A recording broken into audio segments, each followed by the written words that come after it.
Super Deluxe Gamescast. It's the podcast about video games on Thursdays. It I'm is tired. a Thursday. What do you if you what do you can want me to believe say? it. I hate school too, CJ. It's a not as much as you it's a currently do, but It's a Thursday. It's a Thursday, and you know what? I actually love Thursdays. I love Thursdays because I get to hang with you. I get to hang with the homies. Right now, you are homies. There are no other homies on the call right now. But I think Britt should be joining us a bit later, Derek, or I at believe some so. point.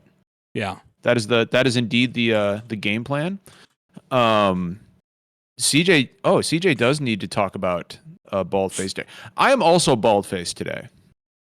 Gay fed Derek. No.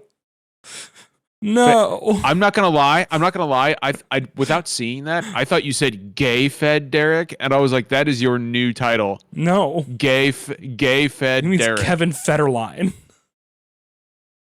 No, I'm sorry, but you are now gay fed Derek. I am not a fed and never have been. Although I did briefly get to be a spy this week, but that's neither here nor there. So CJ says, dumbass Nissan Ed is making me miss prime beardless hours. Me and my lantern jaw. People forget a lot of people have a beard to cover up the fact that they have no chin, and I have a beard to cover up this fucking like shovel jaw that I have. So what's funny is that when I shave, like I got a jawline that just keeps going. Yeah. Well, and I've got a little more fat under here that I didn't used to have when I was younger, but like me too, dude. We're getting older. Me too. Even so, you can see all of that, and we're getting older. We're getting older, man. Yeah. We're getting older. CJ is just. I'm getting younger when I shave. In chat, this is fucking with CJ. Derek, before Britt gets here, I need to know white uncles. Hey, Court, what's up? What are we drinking tonight, Derek? What is your libation tonight? Tequila. Just tequila, motherfucker. Dude, I'm not gonna lie. Tequila makes me want to fucking. I hate tequila, dude. Just like, tequila, dog. I even hate the good shit like Don Julio. Like I don't like tequila. This is gonna come as a fucking huge surprise. I'm stepping kind of outside of my comfort zone here. I'm drinking a fucking old fashioned that I made with a big fat ice cube in it. Wow, I've never seen this before. No, hold on a minute, CJ. CJ says you're white. Of course you hate it. Derek is white. He's drinking fucking tequila right now. Yeah, but I'm cool. Like, it's different. Interesting. So Derek, this is despite what it may seem, this is not a podcast about beardless men. This is a poor mental health podcast. Let's fucking go. Dude, my mental health is in the shitter right now, and I couldn't be fucking. Let's fucking roll.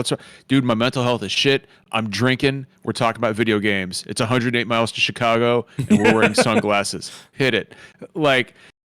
So we got some shit to talk about tonight. Everything from Fantasian to Final Fantasy 14 7.1. We're gonna take a big fat diarrhea dump right in the ear of AI, generative development in gaming. We're gonna shit all over that topic. But first, Derek and I got to talk about Fantasian because we both played this. Derek, you streamed it a little bit today. Yeah, actually, before, because again, if Britt's going to show up, then I want to wait. I want to buy time a little bit, right? Well, she's gonna want to talk about 7.1 more than anything, though. Yeah, but I still think Fantasian is something that she would want to hear about. CJ says add him to the call. Hell yeah. Get him in here. Oh, I can't. I need you to do it because if I zoom out, everyone can see my DM history.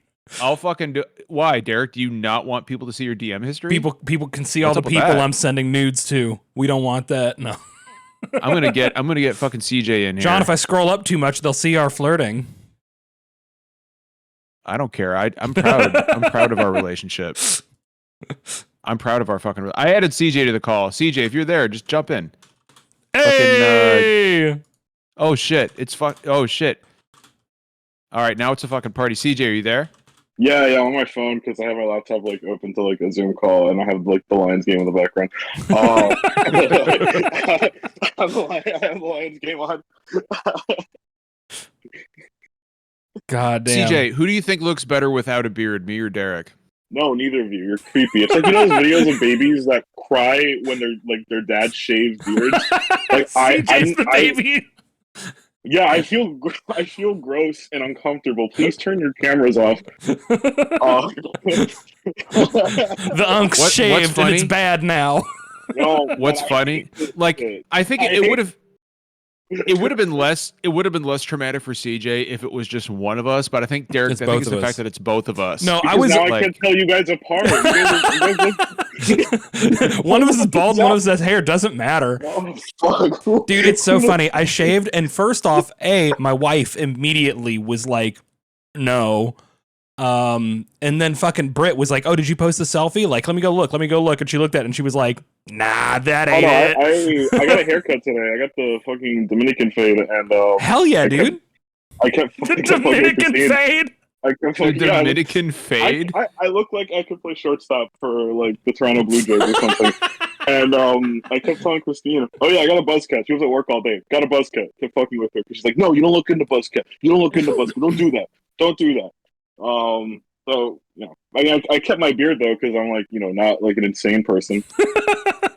Insane. So what ill-advised? Like, who did you lose a bet, Derek? Like, did someone like? Oh no, dude! It's the way my beard is. It's so thick that if I have a hard time, like my skin gets real dry and itchy under my beard. That's why I shaved mine. So every so often I gotta shave just so I can moisturize the fucking thing. And especially in the winter because dude, in the my winter skin especially is so bad in the fucking cold and dry weather. Like yeah, dude. Like my beard was like I love having a beard. I'd much rather have a beard than be clean shaven. Fucking everybody thinks I'm hotter with a beard, and that's like the only validation I get. But like, I'm hot difficult regardless, but I just like having a beard. Yeah, I mean, but also like I could be better about conditioning, and I know it. But like even when I do, sometimes I just get to a point where it's too. Derek, you are the most well-conditioned individual that I fucking know. You were giving my just a few years ago. All the castor oil and coconut oil in the world only goes so far on this beard, man. I don't know. So I got to tell you, I want to talk about shit that will make you grow a beard real quick. I want to talk about the reviews that Indiana Jones and the Great Circle is getting. Because, dude, Indiana Jones is my favorite. What kind of segue was that? Because Indiana Jones is tough enough. Like, dude, you watch an Indiana Jones film and your beard grows 1 inch. Like, a fucking Raiders of the Lost Ark is a perfect film. It's my favorite film franchise. It's pretty good. Raiders of the Lost Ark is a perfect. There is literally nothing wrong with it. And when you tell me that Indiana Jones and the Great Circle is the best Indiana Jones a form of entertainment since Raiders of the Lost Ark, I'm listening. You have my fucking attention, dude. And the fact that it's fucking Machine Games is just like Machine Games knows how to about knocking out Nazis. Machine Games knows how to treat a fucking Nazi. Like let's just they know what to do with a fucking Nazi. And guys, I could not be. Video games need to slow down right now. There's too much shit. I can tell you right now, the Thing remaster, which dropped out of fucking nowhere today, they just fucking dropped today, is apparently fucking excellent. Yeah. And The Thing is my favorite horror movie. So we got Fantasian, we got a film or a game based on my favorite film franchise next week, and we've got. See, Sam is right there in chat saying. Sam says, Indiana Jones is my game of the year. I got an achievement for throwing an apple at a fascist's head. Like, love it. What was the name? What was Sam? I gotta know. What was the name of the achievement? Marvel Rivals dropped today, which we're gonna actually talk a tiny bit about. Okay, like there's something really interesting to talk about in regards to Marvel Rivals. Apple of Discord. That's what it's called. That's fucking awesome. Love it. But yeah, I mean, it's a good time. Can I tell you about a sicko game I played? Is it Homeless Simulator? No. I played... Oh, hello. It's Britt. Oh, Britt, flannel looks fantastic on you. Yeah. I played mouthwashing. Which... All right. Wait, is this like... Britt just went by. Pause, bro. What the hell are you talking about? Have you not seen anything about mouthwashing yet? Hell no. Is this like quick holding? No, so mouthwashing is it is a psychological horror game in like a first person perspective with a very like PS1 or like early PC, like Half-Life 1 era aesthetic. And you play as a Smash player who hasn't taken care of their hygiene in forever. No, you play as the co-pilot on a like long haul freighter, in like a dystopian kind of, there's a lot of like criticism of capitalism and stuff in the setup, but basically the ship crashes, and you're waiting for rescue. And the game gets its name. This is not really a spoiler, but from the fact that when you look into what you've been hauling, it's just like mountains and mountains of boxes of mouthwash. Like that's it. But it is a truly. It doesn't. It's don't ask questions. It's provocative. It gets the people going. Mouthwashing is one of the sharpest. Essential to hygiene. Correct. Yes, it is one of the sharpest pieces of like narrative fiction to come out of the gaming medium all year. And I say that in a year where 1000X Resist came out. If you are into like indie horror stuff, if you are into games that get really bold and how the format with which they tell their stories, Mouthwashing is so fucking sick, but it's not for the faint of heart. There's some content in there that is, go in with some content warnings. But Mouthwashing was just like, it's only like 2.5 hours. So it's not a very long time. Oh, okay, that's nice. That's a cozy little. It's a good little affordable short time horror game that will really, really fuck you up a little bit. I had a great time with it. And I'm joining the chorus of people who are saying like mouthwashing is the fucking shit.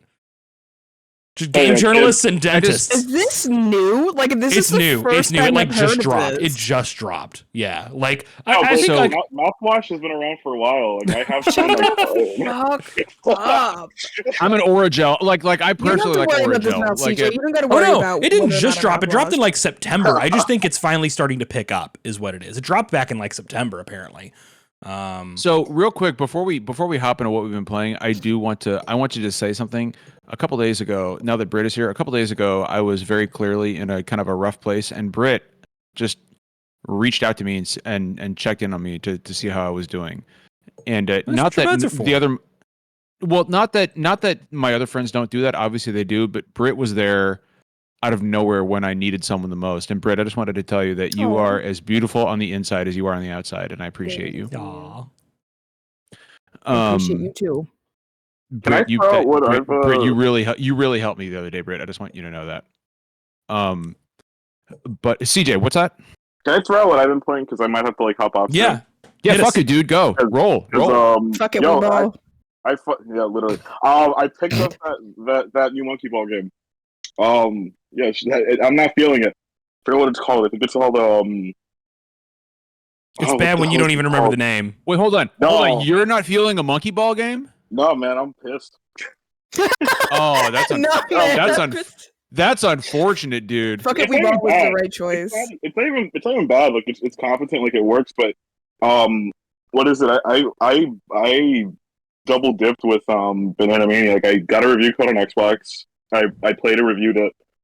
Then I bought it on Switch last year during Black Friday, and I put like another 10, 15 hours into it. Because all those levels I memorized because they're all Monkey Ball 1 and 2 levels. This one, I'm not feeling. I'm really not. I'm sorry to hear that. It's almost like Monkey Ball games are bad.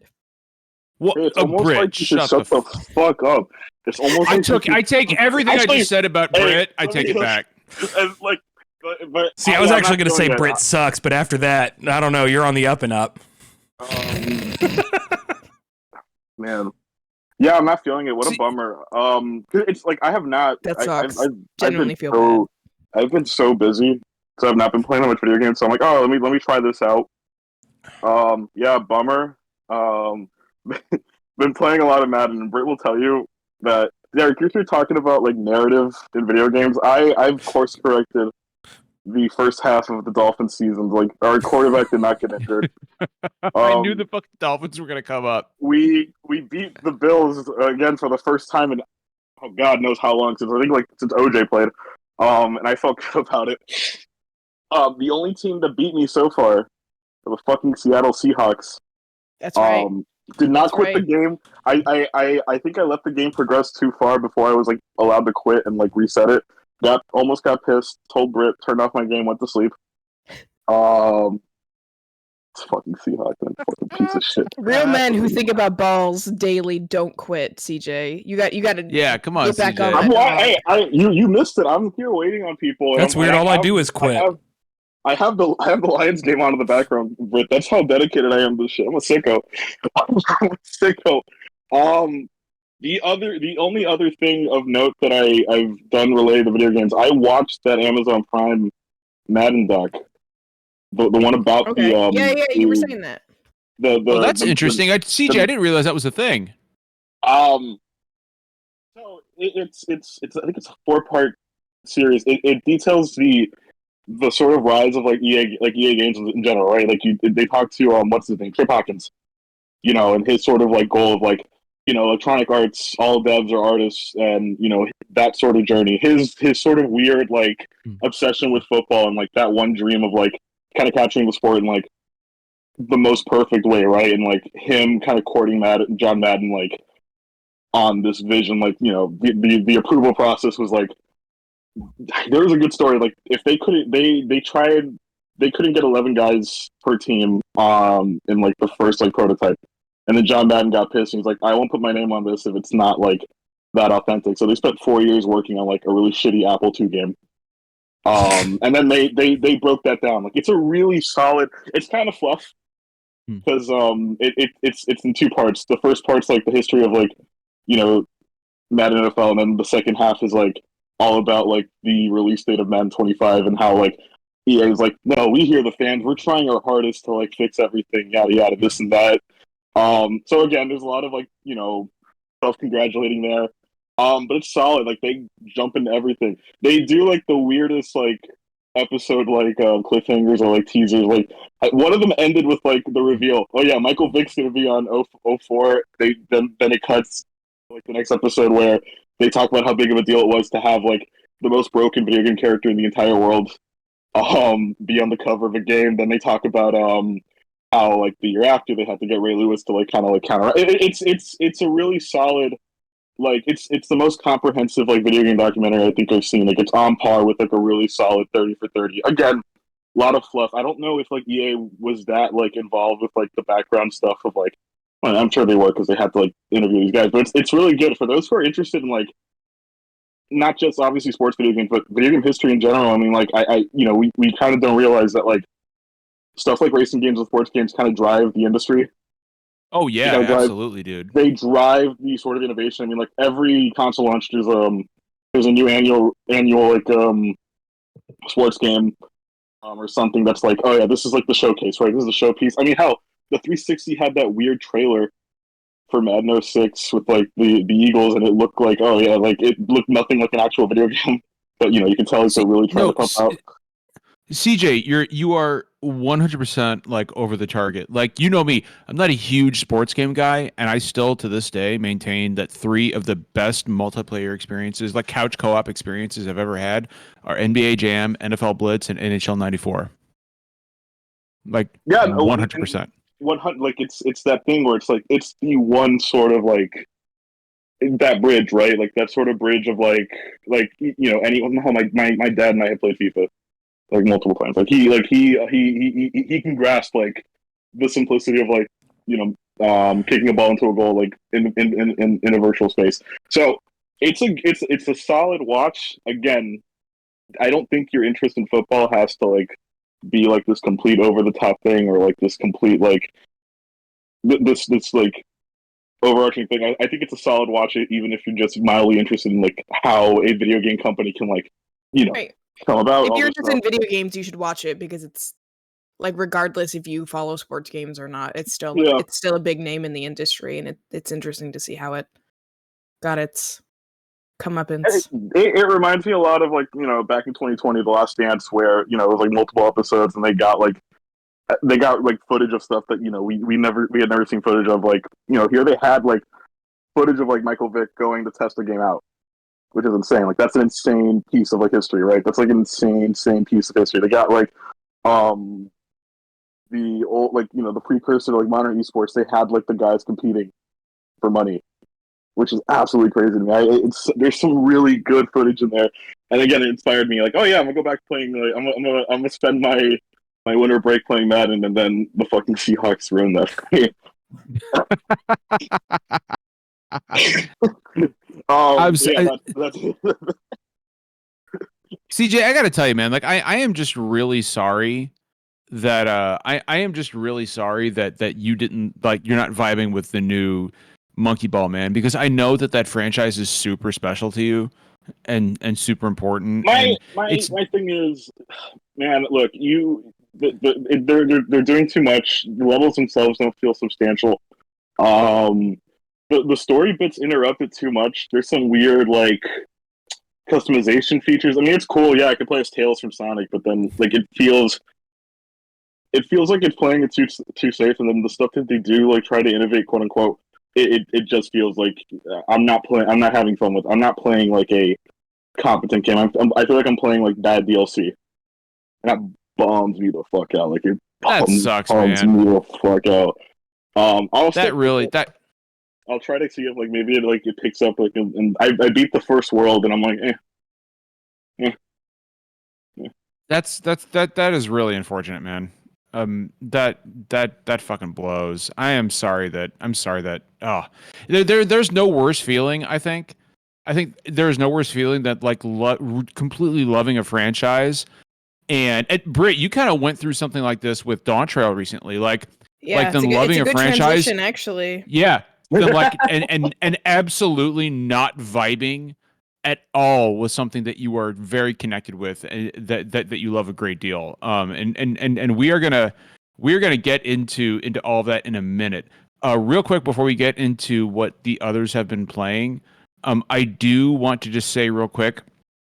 There is a person in chat. You may know them as Court, a fellow veteran just like myself, and they have come out with a design of are on Bonfire for what they call Project Level Up, and it's a bunch of LGBTQ friendly, and themed, gaming gear like shirts, hats, mugs, and I wanted to kind of just, I'm going to throw a link here in chat. If you wanted to grab some of that, simply because Cord is a really good person and I want to advocate for them. And I think the designs are great, and I think this is a really, really cool cause.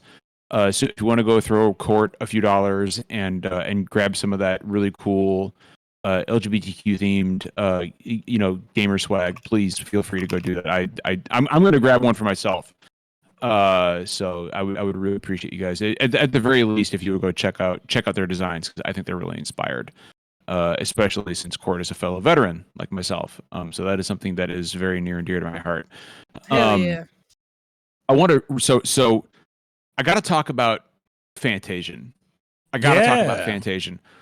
Derek, right off the bat, I watched your stream. Yes, I watched your stream. There is something that you were over the target, but you are wrong about it. Okay. Those backgrounds are not pre-rendered. They're not pre-rendered. They are handmade dioramas.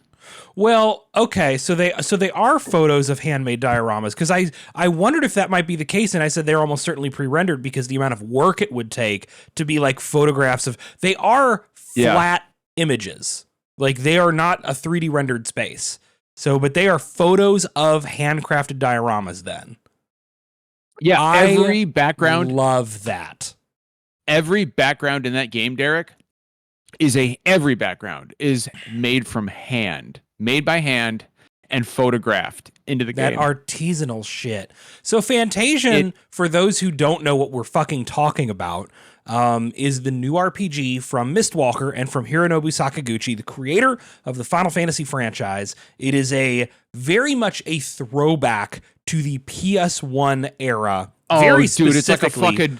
It's like the PlayStation 1 in an alternate universe was still the dominant console. In the same way that, like, and John kind of brought this up, and it's along the same lines I was already thinking, but like in the same way that Octopath Traveler is like, what if we prettied up the Super Nintendo era?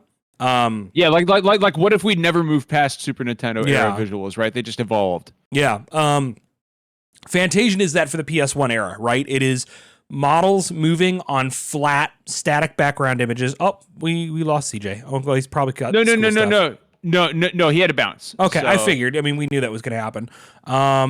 But it is like menu driven combat. It is everything about the way it's built and designed harkens back to like Final Fantasy 7 through 9 or Chrono Cross. I kept likening it to, it feels like if there was a missing Squaresoft PS1 RPG that none of us ever played. Absolutely, dude. I love it so much already. Only an hour. This might as well be a Final Fantasy game, Derek.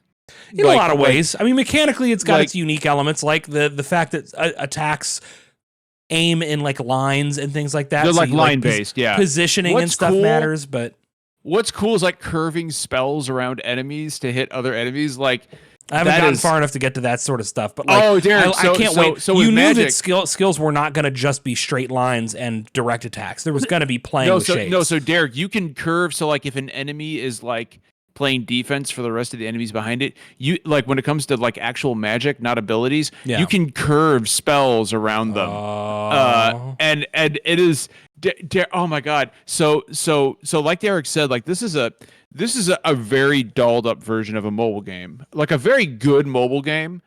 Apparently, I never played it till now, but a mobile game. But within 5 minutes, you're like, oh yeah, this is a Sakaguchi and Uematsu game.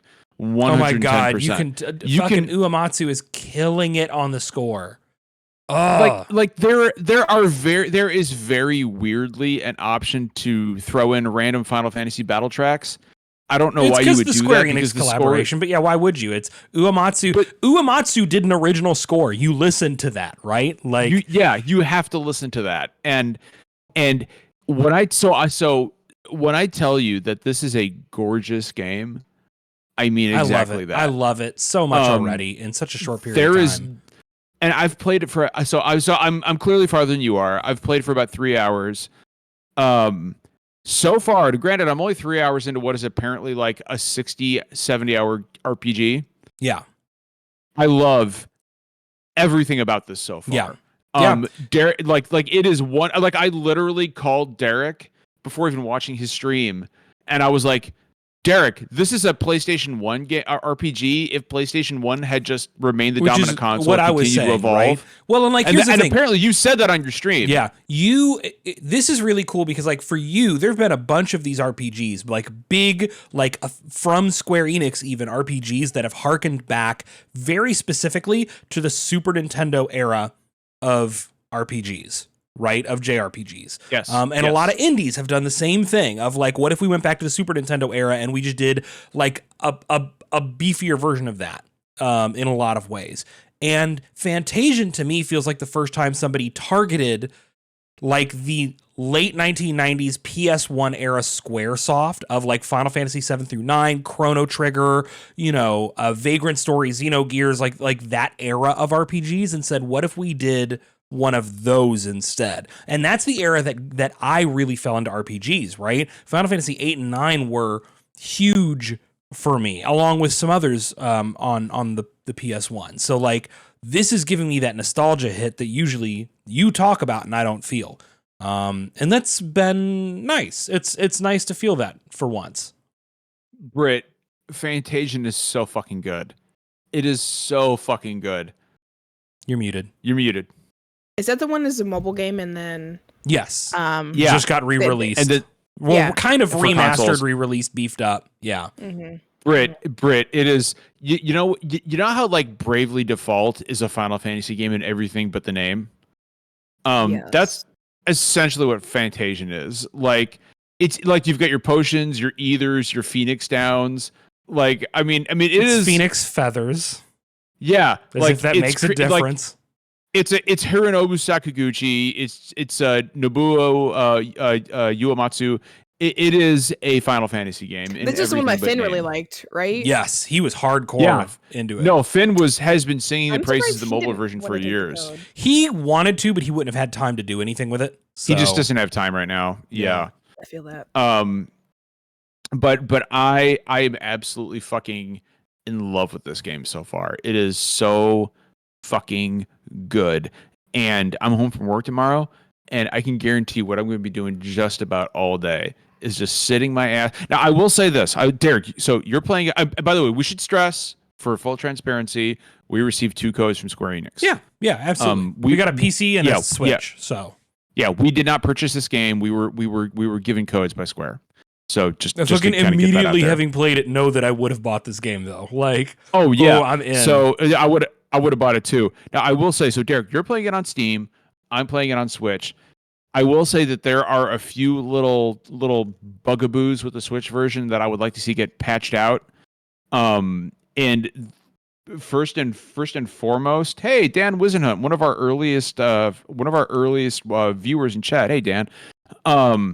One thing that I would love to see a patch soon is the load times are a little egregious on Switch. Oh, on PC the transition, it's nothing, but the transition from into battle is about 6 seconds, which doesn't sound like a lot, but it's a lot. It adds up. When you're ADHD and impatient, it's and random encounters happen in the middle of walking through a map screen, right?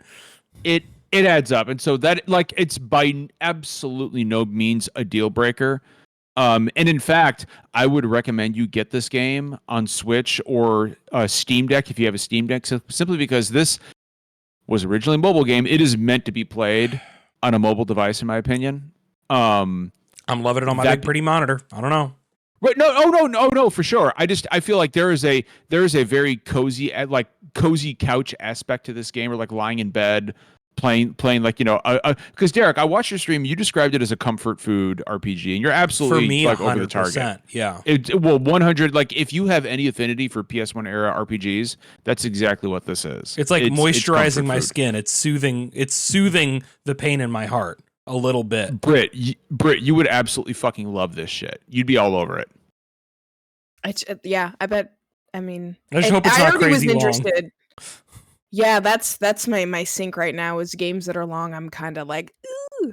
Like I think that's my problem. And I've talked about this in the past. It's like, I how long to beat says main story is like 20 hours. So that's not bad. Yeah, that's not bad. Yeah, if you want to do all the side shit, it's about 60, 70. But you don't have to do that. So yeah, that's not nearly as bad as fucking Rebirth, right? Not as nearly as bad as Rebirth. I'm gonna replay Rebirth on the PS4 on the PS5 Pro because it apparently runs and looks much better. But damn, if that is not a game that could have, it'd be cool if they released it on PC. I know, Derek, but I'm holding out. I'm still there. I Brent will said say, I couldn't do it. You both said I couldn't do it, and I'm still holding out. I didn't say you couldn't do it. I said you shouldn't because I wanted to play through it with you because our last playthrough Final Fantasy experience wasn't great, and I was having a really great time. Yeah. 7. But now we're playing through 14 together in a sort of way. So you know what, Derek? Excellent transition. Let's talk about Final Fantasy 14 7.1 Crossroads. Can I just say I beat A Realm Reborn, and I get it now? That's all I've got. Derek is fully What do you mean you get it? I get it. Like the game's good now. I get it. Like I'm in. It's not just a mechanism for hanging out with my friends. It's the journey. It's the friends. Like I think that's what really made people bond over 14 in the first place. Yeah, but also it was a journey with friends. Yeah. Also, I'm getting there. I'm waiting for Derek is going to be like Derek is going to call me one morning, Britt. And he's gonna be like, John, it happened. I'm fucking Grahatia pilled. Oh, I know I'm gonna be. I've been told by too many people I'm gonna be. John, you're gonna just get a text at like 2 a.m. because I've been playing and I ran into Grahatia, and it's the text is just gonna say I need him bouncing and moaning on it. Oh my god. The thing about Grahatia is that he would be happy to oblige. Hell yeah, buddy. He would. He absolutely would. Again, everybody is freaking out over Jonathan Bailey because he is the lead male in Wicked, but I'm over here like he's Graha Tia. Who gives a shit about Wicked? He is Graha motherfucking Tia, my boy. Like I am fucking. Wait, hold on. Crazy. The guy who plays the prince in Wicked is Graha Tia? It's Graha, yeah. In the movie. Yes. Are you fucking serious? Yeah. I did not know that. Yeah, that's Graha. Wicked is for the fake gays. FF14 is for the real gays. I'm here. Let's go. That's fucking crazy. I did not know that. Holy shit. Yeah. That's Jonathan Bailey. That's and you know what's funny is that he just recently did an interview and somebody asked him about Graha, and he was like, "I love this little cat boy in this fantasy world so much." He was like, "I'm never gonna let him go. I love playing him. Like he loves Graha so much." If like, I had it's known so that, funny to be like Wicked, in Wicked, and being like, "But I love my little cat boy," Right, if I had known that when Vicky and I'm going to go see Wicked, I would have leaned over and gone, "This fucking cat boy over here," and she would have had no fucking idea what I was talking about. That's Jonathan Bailey. Wild. That's That's blowing my mind. That's blowing my mind right now. I didn't know you know that. I would have told you sooner. I had no idea. So Britt, you have finished the main story of Dawn Trail. We're into 7.1 now, and just the other day, you, me, and Zach, I ran through Juno the First Walk with you guys, which is the listening to you and Zach freak out over the game that you two bonded over gave me so many warm fuzzies. And I want to kick it over to Britt now. So, Britt, for anybody who doesn't know, Juno the First Walk is the first in 3 24-man alliance raids that are completely themed on Final Fantasy XI and the world of Vana'diel. Britt, what are your thoughts on Juno as a huge Final Fantasy XI fan? So let me just start off by saying I am a huge 11 fan and player. I played 11 for years. I maintain that is the hardest game I have ever played. And Zach and I even talked about this while we were playing the game, that as much as we love 11, we could never go back to it because we don't have the time to dedicate to that game anymore like we did when we were younger. So for those who don't know, my partner that I'm married to, we met through mutual friends from Final Fantasy XI. We played Final Fantasy XI together for years. And then we made the switch over to 14 together. And then we continued to bond through 14, and eventually, like Final Fantasy 11 and 14 is essentially why we got together. Mostly 11, because we just spent so much time bonding and playing that game together. So when they announced a Juno raid, or specifically an 11 themed raid, I was like, "Oh, I'm all in." So cut to when Dawn Trail actually releases. I'm a Dawn Trail hater. Don't like the story. I got halfway through the expansion when it launched, and then just dropped it like a fucking old ass sock. If you're a Final sock, I just fucking it's like a cum sock. I'm sticking this shit under my bed. I'll worry about it later. Yeah. And the only reason why I went back to beat Dawn Trail. Yeah, it crackled a little bit. Don't get me wrong. That's it was all crusty. Yeah, that's what Dawn Trail did. It was crusty and crackly and did not make me feel good. So a little yellow and stained. Yeah. Fucking snap it in half. Anyway, I went back and beat Dawn Trail solely for the purpose so I could go do that fucking raid. And it was like pulling teeth. I hated it. I hated every last fucking. Derek was with me when I was fucking running through a majority of the last part, and I was just like, I hate this. You were just cursing out random characters on your screen. I hated it. I hated the villain, the last character. Anyway. So we did Juno, and that was to see something that we spent years on, fully like graphically updated, very very true to its source material. So you start in one area and you go to the next area and you go to the next area and you go to the next area. Well, in the first days of Final Fantasy XI, the areas that you're going through, that's the areas that it took you to get to this end game place. And it's not like you can, like for 14, you can queue up for things. In 11, you had to run to your destination to do end game shit.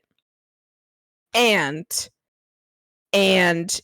it was hard and scary, and it took you about an hour to get where you needed to go.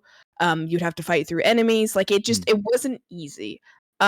So to kind of relive that now with my 14 character whose looks and everything is like specifically based on my 11 character. Like Zach and I's characters are both based like looks wise on our characters from 11. So to go through that was, and to see the mechanics, like it was so funny when we were doing one of the boss fights. I was running and I was like, it's just like the original. And John was like, oh, like you had to do this in the original fight in 11. And I was like, yes, like that is so cool to hear. They put so much attention into detail, not just with the raid itself, but like the post story and everything. That it was just such a treat to play and experience, and to see 11 get some love, because it never has. And I get it, because it was a very hard game to get into, and you know, some of my favorite storylines like Chains of Promethea that's one of my favorite Final Fantasies. Prish is one of my favorite Final Fantasy characters. So to see everything just kind of come to life, and to see the game so authentically get the love I feel like it deserves, was just really, really nice to experience and go through. So, Britt, I got some questions. Like, so I played 11 for all of like an hour, and I don't remember any of it. Yeah. Because I used to be super anti MMO. Mm-hmm. So weren't there like cooldown abilities in 11 that took like 2 fucking hours? Yes. To come back. Like that's what made the fights in 11 so hard. Is oh not yeah, only Derek. did you have skill chains? Oh yeah. So so you had skill chains like.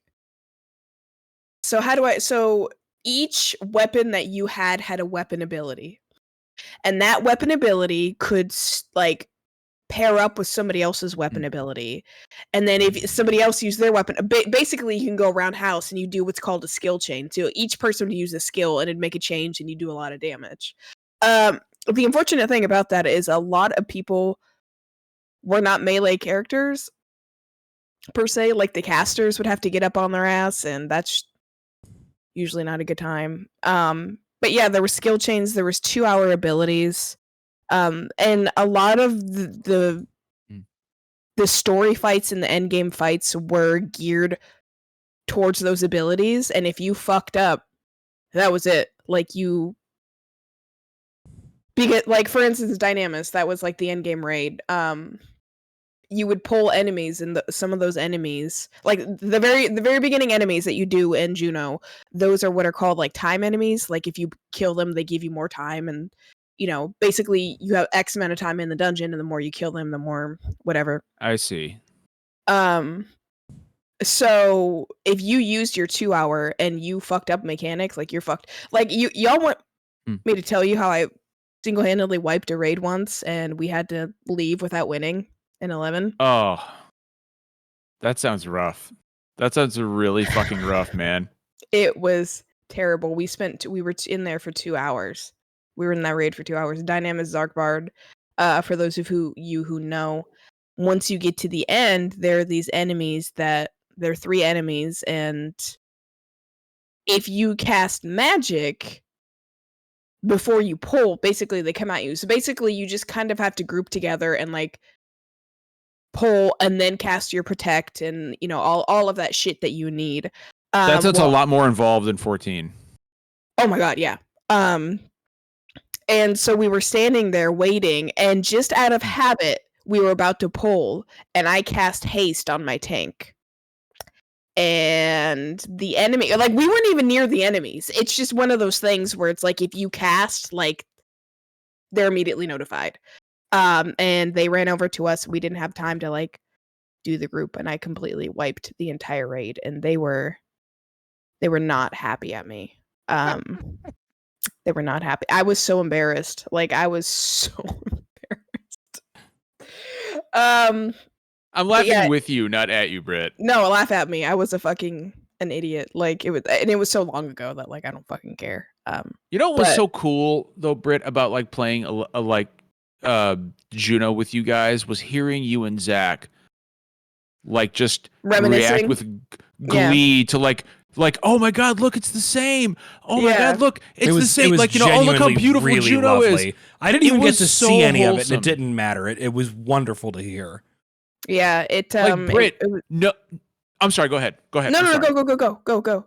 No, I was just gonna say that knowing now that Prish is one of your favorite Final Fantasy characters, like puts that fight in a whole different light for me. Oh yeah, Prish. Like I always compared myself to Prish because she's like just like an angry, feisty little ball of like I'm gonna fucking protect my friends and like I love the people who I love, and I always resonated with her as a character, and she's just such a beloved character in the franchise. And you know, people like she's in Dissidia and stuff like Shantoto, and I always pick Prish. Like Prish is my girl. Did they nail her characterization? Yes. Yes, and I wish like we were getting more like feisty shit from her. Yeah. I feel like, and this might be a 14 thing. Like I feel like kind of like all the NPCs are written similarly, like in the sense that of like they talk similar to, not because like it's bad writing, but it's just like to kind of like move the story further, right? And like to like show you like this is a good person and they're asking questions about you and blah blah blah. So like I like who she was when you first met her, because like that feisty like fierceness is like just what I remember her for. It just sucks that she's like fighting against you. But wait for it. Yeah, that was funny. But yeah, it's just it's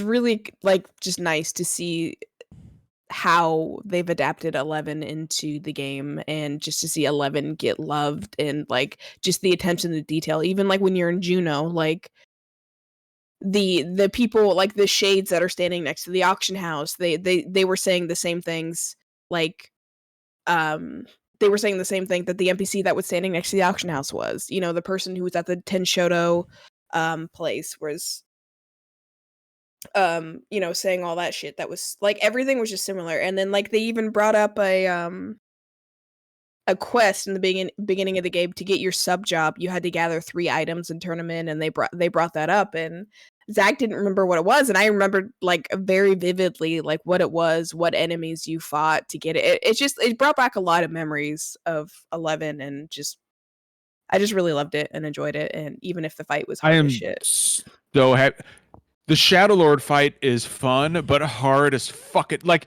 y'all were bitching. No, so that's the thing, Derek. Like, because we had a shitty healer. Fuck you, G-Virus Alexander. If you ever listen to this podcast, we're haters of your ass. This is why I'm switching to Scholar, because you all clearly need a good healer. No DPS. Like, fuck you, G. We're dead. Your name is you're not healing us. Your name is G-Virus Alexander. You can't even keep yourself alive, okay? God. So, but fucking. If there's no haters of G-Virus Alexander, I'm dead. Like watch. It's gonna turn out that G-Virus Alexander is somebody in our community. It was me. No, good. We don't need them. We don't need somebody like that. Get the fuck out of our community. Britt, would you agree with me that Juno the First Walk is one of the hardest 24-man raids in the like the only reason why I survived as well as I did is because I had you and Lewis like calling shit out. It is hard. And still like we wiped at Shadow Lord. Like that was our wipe though. That's what I didn't understand, why that fucker was complaining. Like we went through that entire dungeon without like party wiping. Oh, look at that. What is that? Cookies? Brownies? What is that? Little cookie things. Those are delights. Is what that is. Gone, y'all. So this is a good time. You can tell by your fucking face. They look like little cookie raviolis. I can tell by your fucking face, dude. I'm so glad I'm not G-Virus Alexander. The worst part is they were shit talking and they were a mentor. Like, I was holding my tongue, and then when I realized that they were a mentor, I was like, gloves are off, fucker. I do need to mention Britt real quick before we move on. Is that like I'm still laughing at when Yumi and Zach tried to 3-man Varus Sosgalvus, and the extreme version of Memoria Misera, and so we could have did it. We could have did it. After like what was like 4 attempts, Zach was like, "We can't do this," and I was just like, we were all on a call, and I was like, "Fuck it, we roll. Fuck it, we ball." Like, John, you don't understand. You don't understand. We like we were doing dailies yesterday, and we queued up, and we didn't realize that we didn't have a healer, so we had 3 DPS and a tank. And we did a roulette mission, and once again, it sounds like I need to go healer. And well, I'm trying to level a bard because my retainer is a bard, and you can't switch its level or its class until you get it maxed out. So I'm trying to max this shit out so I can go do something else. But anyway, so we queued in. We all realized this shit. And Zach was like, "Oh, we need to leave." And I was like, "Fuck it, we ball." And I just ran. And he was like, "That's your saying lately, isn't it?" And I was like, "You got to blame John. It's so good. It was so good." I was summoning my fucking inner Leroy Jenkins with that shit. I did 2 of the new dungeons, and the desert one with like the cactar. Oh, it's so good. No, it sucks. Oh, I loved it. Hated it. I liked the ghost one after that. But like, I'm tired of like dungeons being like mini little trials. Like, I just want to run through a fucking dungeon. Like, let me run content that I don't have to think about. Please. I will say this: the second boss in the Sabatender dungeon with like the pipes and shit. Yeah, I wanted to burn myself alive the first time I did that. I was so mad. I was literally raging, and I was like, I fucking hate this game. I was like, why do they do this? It's rough. This? The first time you do the Sabatender dungeon, I will say this though: I want to get 100,000 scripts to get that fucking muscular cactar mount. Boy. Like. Yeah, that's a large boy. That boy, yeah, he's a good boy. So we do have a Britt. Just to make sure, did you have anything else you wanted to mention real quick before we move on? No, just fuck that dungeon. So okay, so our big topic tonight, and I'm glad Derek brought this up. Is there's been a lot of. Brought it up. I just want to make sure that's properly attributed. Oh, I thought it was you. Okay, so Britt brought this up, and it's really good that you did, because there was news that broke today about AI models in gaming that I would love to shit all over with you guys. So we're talking about the advent of AI in gaming, and I do think like before we kind of go off on a tangent here, I do think that there are ethical uses for AI in gaming. I'm not saying there aren't. Like that's the thing is, go ahead. I'll bitch about this when we get there. Are you sure? All I was gonna say is that like I'm not against AI. I'm against non-regulations with AI. Yes, like, I'm pretty against like generative AI. Right, in a lot of ways, because all the generative AI models are built off of stolen data, and they're being used purely to replace the work of real artists, and the output sucks. And like, just say that you're fucking too cheap to use real people. But I've also heard like artists talk about using AI tools to help with like in betweening of like keyframes in animation, right? But that's like different, Well, like. Yeah, well, I think there is a, like, especially when it comes to small development teams, I think there is a, Derek, watching you suck on your fingers sucks. Like, I'm just going to tell you, like, it's terrible. Not for me. Oh, my God. Oh, you two fucking, stop. Oh, my God. Enough. But what I'm saying, I'm a real eater, big dog. I don't know what to tell you. I'm so fucked up right now. Real eater. Somebody clip it. Life is pain, motherfucker. I live for the 3 Fs. I was telling Britt this earlier. I live for the 3 Fs: food, fucking, and booze. Booze. All right. Dorian is clipping it. Well done. So we have been taking a fat dump over generative AI for some time, and so something broke today, and this is from Google, because of course it's from fucking Google, and it's called Genie 2. Now, Derek and Britt, are you guys familiar with the concept of Genie 2? No. Do you know what this is? No. Okay, so Genie 2, and I'm quoting from PC World here, Google calls Genie 2 a world model, which I already hate, which means it can simulate virtual worlds with animations, physics, and object interactions. It's a 2-step process. Genie 2 requires a prompt image to extrapolate into a world, but that image can be itself generated by an ordinary text prompt. Want a cyberpunk western? Genie 2 will create it. A sailing simulation? That too. You just need a reference or a prompt to begin. In Google's case, it used an image generated by Imagen 3, as well as concept art hand-drawn by an artist. Within the world, the player, either an AI or a human, can interact with the environment. So basically, but here's the downside to it, right? And it's a really hilarious fucking downside. The problem, however, is consistency. For whatever reason, the model loses coherency after a short time, typically around 20 seconds or so. So you can explore this big 3D world that AI can create for about 20 seconds, and then the whole thing just crumbles in on itself, like the Matrix being unplugged.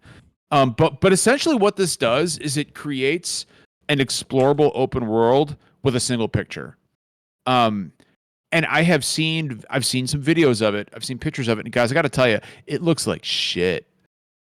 It looks real bad. And I know that Pilnock said, you said redhead with glasses, and I appeared. So hold my tongue. I already hated AI in gaming. Genie 2 makes me like, it fills me with a blood rage. It fills me with a rage that only blood can satiate. So what Britt brought up that originally kind of brought this subject up for the show to begin with, and it's something that we missed, unfortunately, the same week that we did all of that handheld related news, was Riot Games, League of Legends. Also Thanksgiving and shit. Thanksgiving shit too. Oh yeah. Riot Games. So Riot fucking Games, remember, has laid off like 500 people this year, if I remember correctly. Yeah, fuck like, Riot Games. A shitload of people.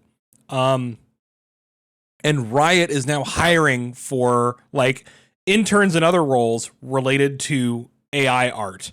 So it's like, oh, so you mean you laid off a shitload of devs and artists, and you're trying to replace them with fucking interns who will type AI prompts for you. The shitty thing is that they did this right after the layoffs, right? It wasn't like they laid people off at the beginning of the year and then like are like slowly transitioning to AI. Like, no, they straight up laid off artists, and then a few days later we're like, oh, we're hiring for these positions. And like, at first I didn't know that, right? Like, because I remember I retweeted, skeeted, whatever the blue. You skeeted that shit. Skeet. You gotta skeet that shit. Don't worry about Emmett. Yeah, he's making a bid. And re-skeeted I can't say that seriously. I cannot. I re-skeeted a job thing that was posted by somebody at Riot. Like, just like, I didn't even like read the thing. All I see whenever I see like job things and I'm gonna change this now because of the situation, but whenever I see something like job related in the industry, the gaming industry, I always fucking retweet it or reskeet it, whatever.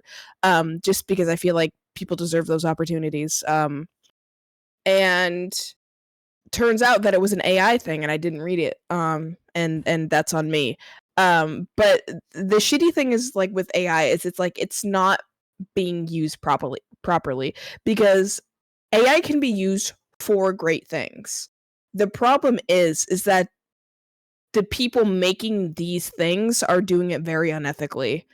And when I say AI can be used for good things, like it's a great accessibility feature. For people who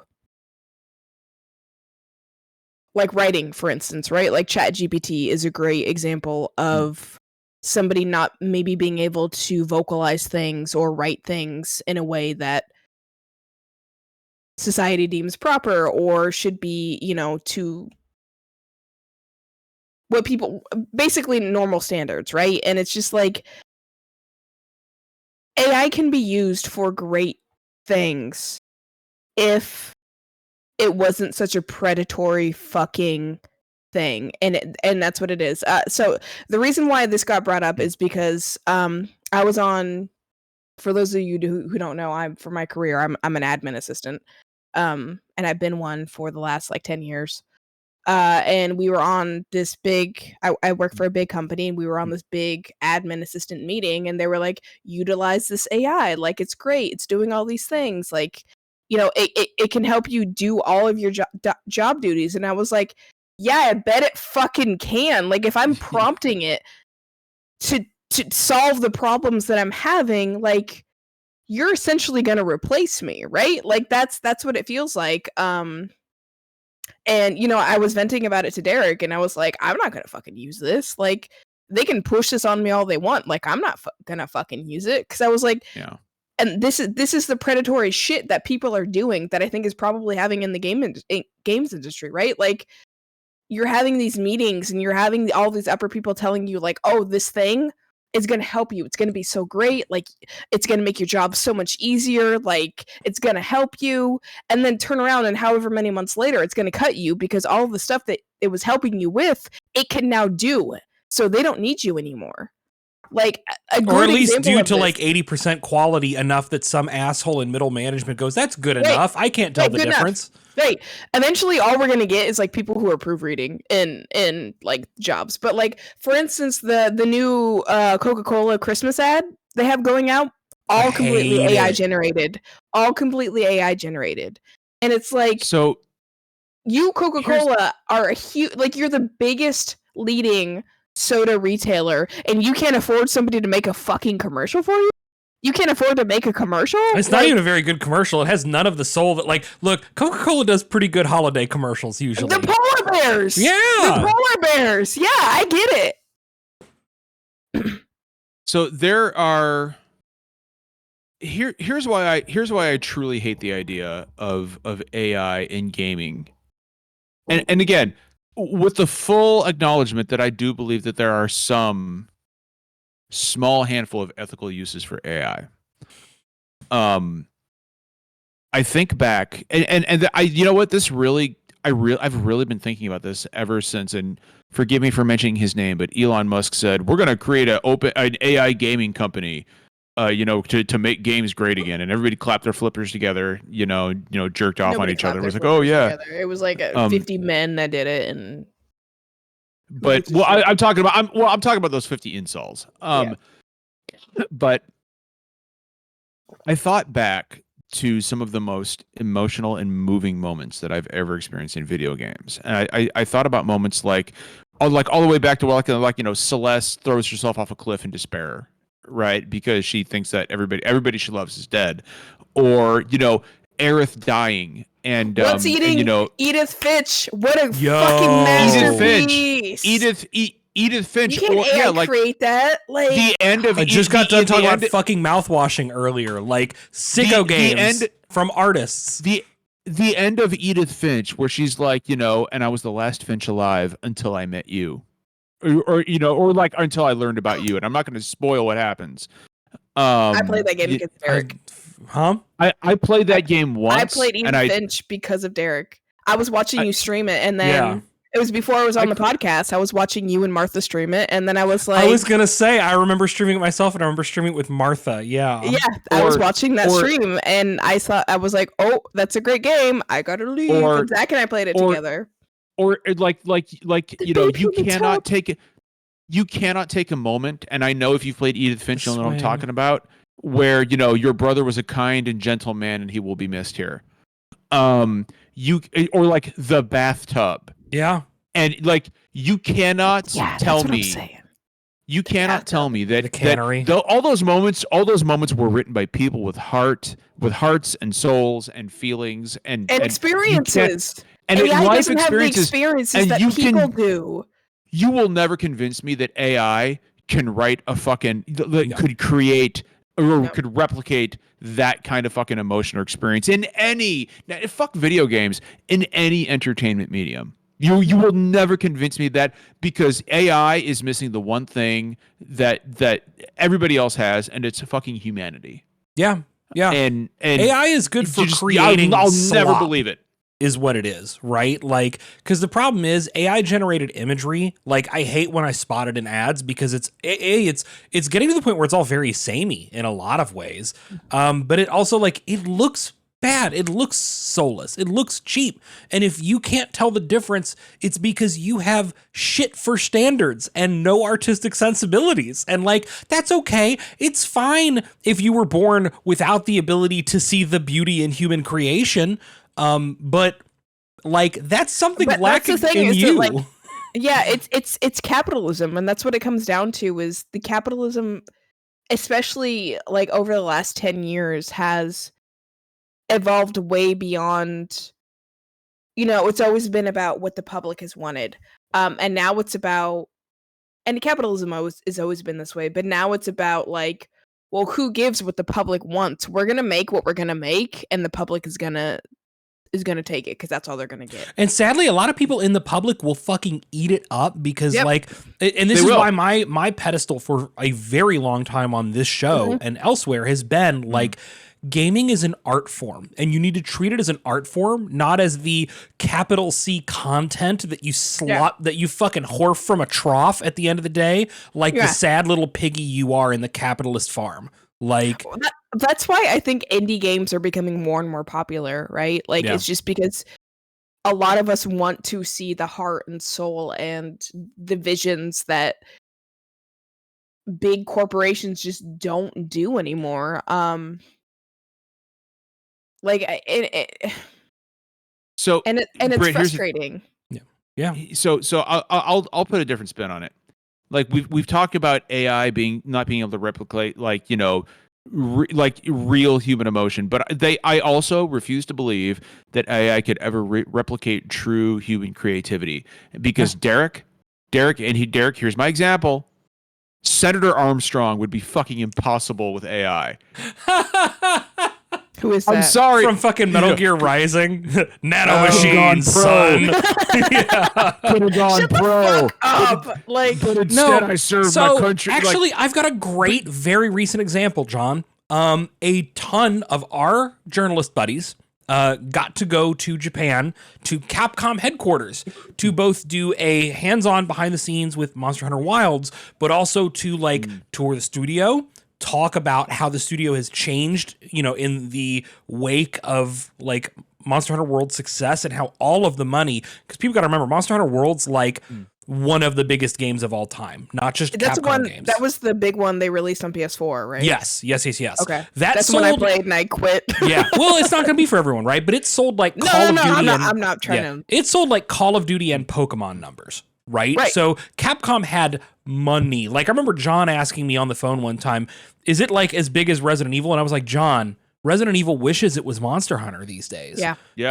But I got a lesson that day. He got a hankering. He got something taught to him. Hey, the autism got engaged, right? But it was like reading a lot of these articles talking about Capcom's headquarters talked about, like, for example, their mocap studios. Capcom has 2 full-time employees whose their only job working at Capcom is to do and practice for animations, right? So these two dudes play not just the characters, but they talked about the process of like doing mocap for monsters and Monster Hunter, where they'll like get a guy up on wires and have him fucking do this shit, right? And like the way that these two guys shit for free. Well, I would. Who amongst us wouldn't? But like that's the thing is you hoist a dude up on wires in a mocap suit and have him flap his arms the right way and like crane his head and roar, and that becomes the basis for animation data that then human artists take and tweak and alter and create some of the most like meaningfully well-crafted animation work in the space, right? And like Capcom at this point is one of the big players again. And it's just like shout out to Capcom. They've been fucking killing it over the last. They've been fucking crushing it. But it's like the only thing we need now is a Breath of Fire collection, Capcom, and we're set. We talk about how, Britt, you and I fully agree. Indies are where the creativity of the industry lies right now, right? It's so rare to see the passion and the art of the indie scene on the upper scale. And Capcom is an example of one of these big companies that has embraced, like, this needs to be human crafted to the point that Lady Dimitrescu is going to be an actress who dresses up and gets a mocap suit on and throws a chair made of PVC pipes and screams at a camera and creates a memorable performance, right? Yeah, and Neil, now, if you came to If Capcom came to me and was like, John, we're going to put you in we're not going to pay you. We're going to put you in a mocap suit and we're going to suspend you from the ceiling. You're just going to flap your arms and yell like a dragon. I'd be like, not only can you do it, you can fucking videotape me doing it and post it online. Yeah, Neil did. He was actually the nemesis in fucking Resident Evil 3. I didn't realize that. That rules. Yeah, he was he didn't do the voice for it, but he was the mocap for the nemesis in Resident Evil 3. Do I think... Here's the thing. Do I think that it's like AI couldn't do that. AI could not create those. Well, and I don't think they will. And because do I think for 1 minute that companies like Capcom and Square Enix are going to start making AI only games? No, I don't. I don't. I think the pushback from the general public would be so fucking bad. It's hard because we watched. Look, I love Square Enix, but we watched them dive dick first into NFT shit. And they fucking burn. They did, but it burned and they the wasted shit out of them. So much money. And the problem is, far too often, people very high up will go, okay, well, the next trend though will work out. So I'm here's glad the thing, Square's new CEO seems to have his head. I was going to say the new CEO. The new CEO seems like he's riding the ship. We'll see how things go, but I still think Square needs their Capcom moment. But because let's face it, Capcom moment. Right now nobody's doing it like Capcom is. Yeah, I mean they just aren't. They're killing it. Like, shout out to Capcom for constantly feeding the gays, like very intentionally. Brit's even getting Power Stone 1 and 2 coming back. Yeah, like when summer probably. Probably summer, I would imagine. Too late. Spring or summer. List launch. I should have had it for the charity event. I should have had it. Well, actually, you know what? I think it's coming sooner than that because now, Britt, you can officially pre-order the collection. So, dog, we got to play through that together. Oh yes, absolutely, Britt. I'm a fucking Power Stone fanatic. I'm a Power Stone sicko, Britt. Like, oh my god, Power Stone is fucking awesome. One of my favorite Capcom franchises. I'm gonna get Darkstalkers 4 one of these days. It'll happen. I swear. I would actually love that. You want to talk about By Awakenings, Morgan from fucking Darkstalkers. Oh, there's a reason Morgan and Felicia make it into every crossover thing. What's weird is that Dimitri doesn't get any love. Bubby, he shouldn't. He sucks. Oh, but he's boy. Sorry, I'm just this wholesomeness. No. I'm just saying that that he's like threw the door open and I saw it in my hand. And I turned around and I said, "What the fuck?" to my son. I feel so bad. He's getting old enough. He's got to hear his mom say some weird shit from time to time. It's fine. Well, no, I was thinking like Dimitri's like the Ryu of that franchise, though. Yeah. Like, no, Dimitri. It doesn't. Who's that? Exactly. He's right? a vampire. It's the vampire guy with the fucking exactly. No, the women fucking dominate that series. Yeah, no, that's the thing. Like Morgan and Felicia took over that series, and it's Dimitri's never fucking mattered. So. Morgan is the Ryu of the series. Morgan was for sure absolutely. Morgan, well, that's the thing. Felicia was always closer to like the POV character for like a normal person, you know, as the outsider to all the weird shit going on. And Morgan was always the actual closest thing to a protagonist, like taking out the villains, you know? So, yeah. Anyway. So, Derek, there is actually, there is one more thing I wanted to say about AI. And it's that, I mean, one, fuck Elon Musk, right? And his attempts to shovel. Preferably stop fucking Elon Musk. The man shouldn't have any more kids. He's running out of numbers to give them. Well, apparently he can't even give his sperm away. So I mean, he's not fucking anyone. But we can all agree that everything he's doing is to try to get Grimes back, and it's not gonna happen. Also, Grimes sucks. So like, Grimes also fucking sucks. Yeah. But that being said, if you like, John, whose side are you on? I'll bet Grimes 7 days a week. I'm on Big Flaming Meteor, big dog. I'm on the side of Big Flaming Meteor. Take us out. Fucked. Yeah. I don't want to see any of these fuckers win. I'd rather die. I think we are a very, very, very, very, very long way off from AI having any meaningful presence in. Look, I have my cup, John. Hey, Britt, look. I also. We've all got. Yeah. Somebody clip that right there so we can fucking so I can snap a picture of that shit. I'm out of my tequila. Should I get more? No, I shouldn't. Yes. So all right. Okay, babe. Derek, come back. Huh? There he goes. I had news to give you. Vamp for 2 minutes, but that is relevant to your interests. Oh my god. Okay. Fuck you, Van Dyke. Fuck you, Van Dyke, and fuck this news. I'm not gonna tell you what it is. No, I want to hear. Tell me in the news. What's the news? I'll wait for Derek to come back. Fucking Derek, John. I know you got something really important to tell me. In the background, like the biggest thing there is the fucking Gundam. He does. That is a big ass Gundam. So, Elon so badly wants to create something from the ground up that people love. He's never done it, and I think it's very telling that he thinks AI is the answer. So Elon just wants to be in the spotlight no matter what it is, right? Like, and I think that like him simping for Trump is absolutely what's he's gonna make a fucking console. This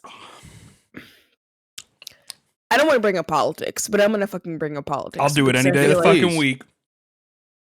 Everybody, Trump included, this cabinet, the people that Trump likes, the people that's surrounded by Trump, they don't give a shit about America or anybody but themselves.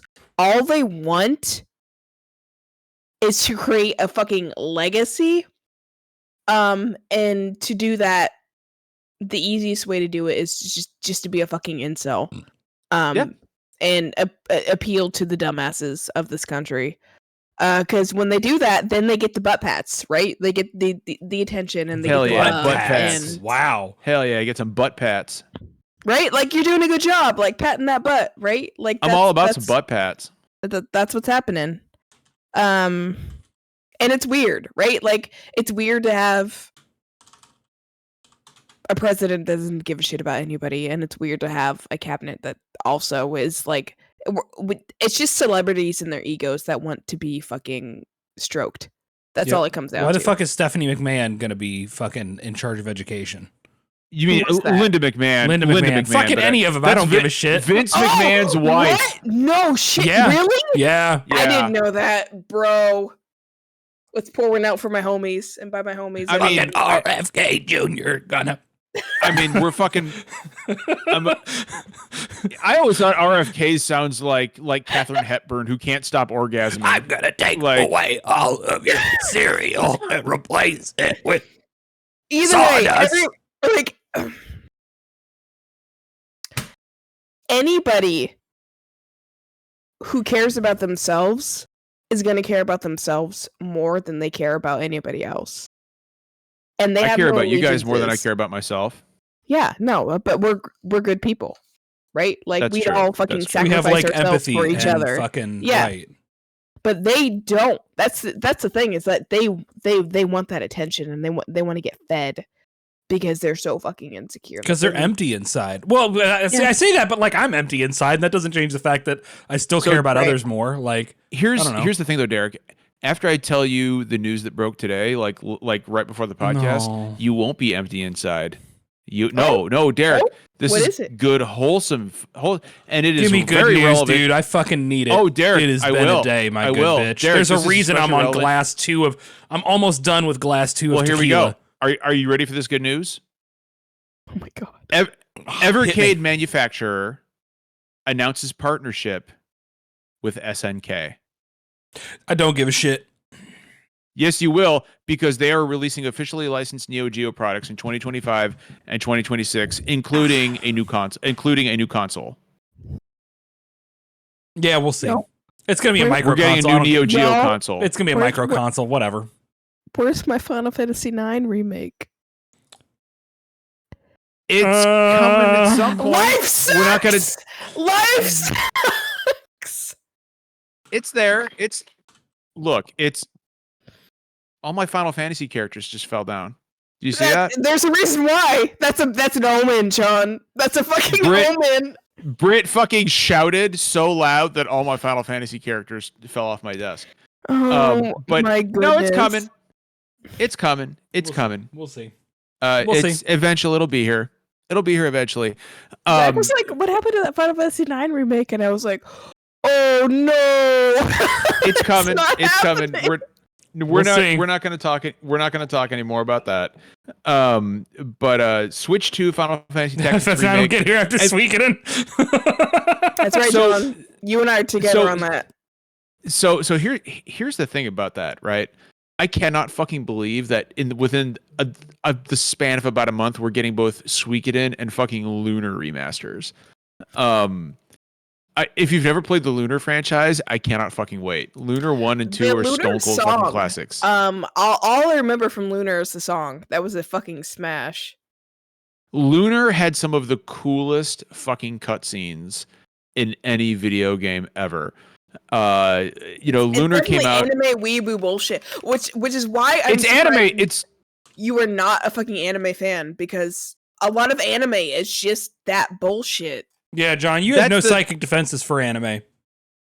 Hey, look, you got me into manga. I love Uzumaki is now one of my favorite fucking reading published Junji works. Ito is really different from reading your average. I think if I showed you the first episode of Don to Don, you'd fucking die on the spot. Oh my god. The first episode of what? Don't worry about it. Such a good show. Oh, we have people in chat. Who did not realize that Lunar 1 and 2 are getting remastered. Yes. Yeah. That was announced no, it was the Sony State of Play. Was it? I thought it was the Nintendo Direct. No.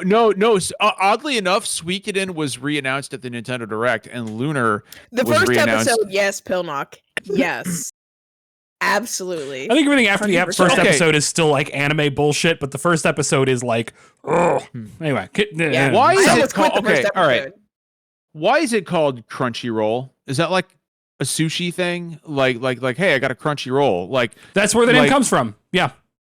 Actually. Is it really? Yeah. That's why it's no called shit. That. I fucking guessed fine, it. Yeah. I guess. Well, because it used to be a piracy site, and then it went legit. So. Many people have asked me, and this is a good topic to close the podcast out on. Many people have said, John, why do you hate anime? You love shit like Lunar and fucking JRPGs in general. But look, I love anime. There's a lot of shit in anime that's inexcusable, dog. I mean, there's no way around it. I will tell you why I hate anime, and I will tell you why I continue to hate anime. And it all boils down to the first time Derek and I did a charity event together at my house. Oh no! Fucking Hyperdimension Neptunia. Derek was like, John, we should play this game called Hyperdimension Neptunia. And I was like, I didn't mention this because it's like a game I like. I mentioned it because it's a game I fucking hate, because it's just like pandering to the worst weeaboos. I had no fucking idea what this was. I was like, okay, yeah, it sounds very RPG. Let's play Hyperdimension Neptunia. And let's just say that there was a moment on screen where we had to take the stream down briefly. Yes, we did. It involved women and bandages and naked women getting tangled up in bandage rolls and so fucking stupid. And I mean like the bandages were very sheer and very thin. And I just kind of looked at Derek and I was like, I didn't even say anything. I just looked at Derek and he just put his head in his hands and he was like, I'm sorry, John. I'm sorry. I didn't know. I didn't realize it would be like this. And we had to literally take the fucking stream down for a second. There is too much anime chat happening in talk right now, or anime talk happening in chat right now, and I don't. What the fuck is Gyaru? Don't worry about it. I don't have time to explain it to you, bud. Just keep moving. We don't. Just keep going. Why are there trigger warnings on? Hold on, wait. I just want to read for everybody listening something that Brittany put in chat with no context whatsoever. I love that the female character lead is not uwu bullshit and she's feisty and aggressive and like. Yeah. Okay. All right. Feisty. I thought, Britt, I'm not going to lie, for a moment, I thought that said fleshy. so I was like, we love a fleshy female protagonist. Fleshy and aggressive. And I was like, I really love when my anime girls are fleshy. I'm going to go in a rant. I'm going to go into Dun Dun rant right now. Yeah. Like, we're off the rails anyway. Fuck it. the immediate reason why I loved the main character Dandadan is because it's a female character who is not the like, oh shy, like I'm gonna be shy and be bullshit. No, she's like a aggressive, in your face, feisty character. And I immediately loved that. And like immediately after I watched the first episode, I messaged Derek and I said that shit. And Derek was like, well, I thought you had watched the show because you sent me memes about it from like Instagram or TikTok or whatever. And I was like, no, I've never seen that. I just thought that was funny. And like Momo's a great like fresh breath into female lead characters that are not like prissy, can't do anything like sad. And I really love the show's like portrayal, very realistic, I think, unusually realistic portrayal of like somebody who's got like a very insecure, like that's sort of like insecure communication, like between her and Ken, like is so good. That only happens in the recent episodes. It happens every fucking episode. There's something that they've got to talk out that happened because they were two insecure bitches who could not talk their problems out. But I love it because it's done so much better than you usually see in animation. I will say this. As a huge fan of Uzumaki. It actually became one, like Derek recommended it to me, and I love horror. I love cosmic horror, and Uzumaki actually became one of my favorite books. I've read through it twice now, like the whole thing. I've read through the entire. I need to do that because the show was not good. The show, but the manga is so terrible. It's one of my favorite manga of all time, for sure. We waited for the fucking manga, or for the show. For girls do. I'm sorry for the show. That's right. We waited for the show for what, 7 years, Derek? It feels like and it sucked. It's unfortunate though, because that is not their fault. No, it's not their fault. No, it's not. We know the story at this point. It's not their fault. It's almost certainly David Zaslav's fault. But that fucking David Zaslav. It was either give out what they had or just scrap the whole fucking thing. Yeah. And what sucks is that like that's going to be the Uzumaki show that we get. We're not getting it again. Like probably. But I mean, every Junji Ito adaptation has sucked shit, so that's life. I will say this: it sucks because it started out so well. If you like cosmic horror and you like Junji Ito, go play World of Horror. World of Horror. World of Horror. Oh, great! Look it up weird right little roguelike horror adventure game. It's a 1-bit point-and-click RPG based on Junji Ito. Look it up right now. Because I want to see your reaction to this. The design of it's meant to like bring up like the vibe of like Junji Ito aesthetically, but it's also very rooted in like old Macintosh adventure games. It's so fucking good. Like the art itself. Oh, okay. Yeah, I can see that. No, it is 100% Junji Ito. And it's on my wish list. By the way, I looked up Dandadan, and the first, like, click this link. I just got a picture of a fucking anime incel. Yeah, don't talk about fucking Ken Takakura that way. He's a good kid. He's an incel. Look at him, dude. No, he's a good kid. You should watch the OP. Like, you should watch that just kid the is opening. on fucking. That kid is on the forums. He's on 8chan. We got to do a Dandadan Discord night. Don. All right. It's 10:30, guys. It's time to wrap up. We were able to bullshit for the last 10 minutes. I will not be on the podcast next week because I will be in Colorado doing shit with my new job. Although maybe I will be. Maybe my new device will be here in time to where I will be able to be on the podcast. What the fuck did you just put in chat, Derek? I just put the Dandadan opening. You need to watch it before we close the call. No. All Derek. Without hitting play, all I see. It's a girl with her mouth open. Like, what? But given the fact that it's anime, that and particular it's Derek, frame I don't know what looks a little iffy, but like in the context of it's everybody making like faces. So, Court. The name of the horror game is World of Horror. Yeah, go fucking play it. So good.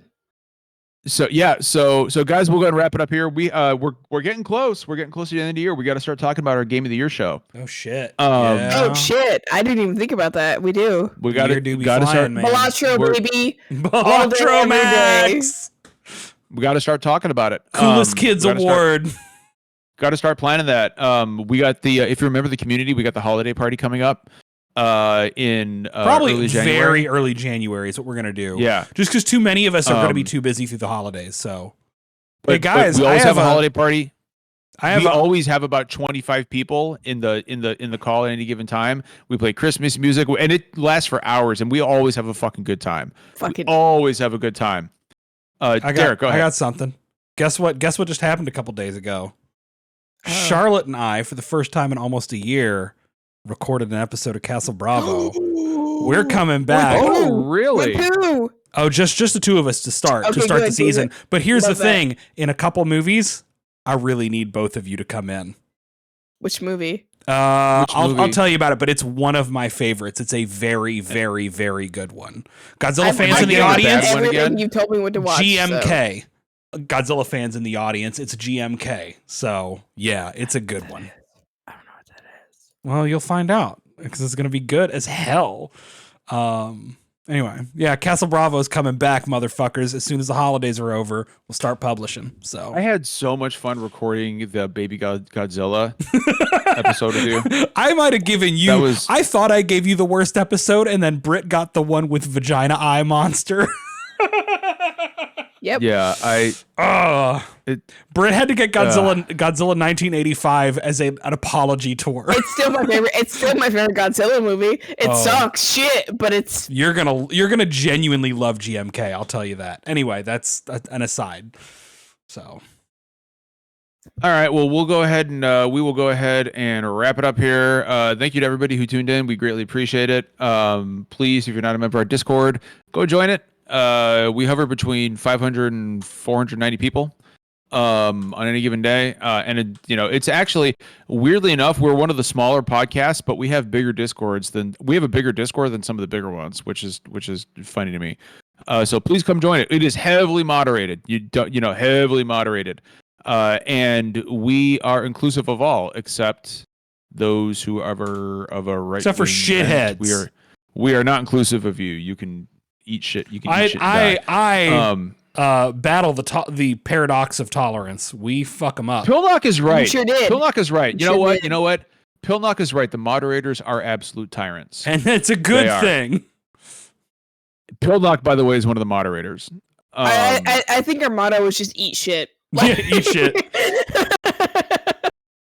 Pilnock is right. Pilnock gives me the best advice anyone can give. So. We need to come up with like a shirt or an emote that says Pilnock is right. Pilnock is right. Correct.